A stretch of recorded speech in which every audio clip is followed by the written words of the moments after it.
Μαμά, καθές για τα γδύθηκε η φοιτήτρια και μπήκαινε μέσα στη γυάλα. Η κουμπάρα, έχω χαιρετίσματα από την κουμπάρα, να είναι καλά. Αλλού βροντά, για τα λέω, μπήκαινε μέσα στη γυάλα γδυμνή η φοιτήτρια. Καθηγήτρια, η κόρη της κουμπάρας είναι καθηγήτρια, κατέωτο. Θεέ μου, βάλε τα χέρια σου για θα την γκρεμάσω. Κεράσω, ότι θα έρθει στο σπίτι μας να την κεράσω. Γιαγρίκα! Τη φοιτήτρια την έβαλαινε στη γυάλα γδυμνή ο Τσιμίτης με σκοπό να την αφήσει εκεί μέχρι να έρθει και να φύγει ο Κλίντον.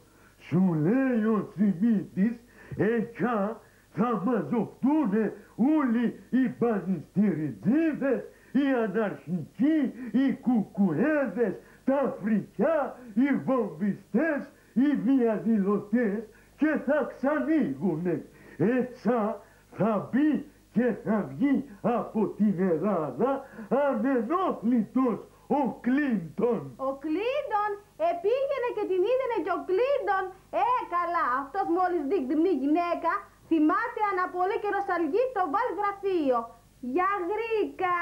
Είδα Γιαγρίκα μωρή, κουφάλογο, κουφάλογο. Μαμά, τη φοιτήτρια την έβγαλε από τη γυάλα η παπαρίγα με μπουνιές και κλωτσές φωνάζοντας δυνατά.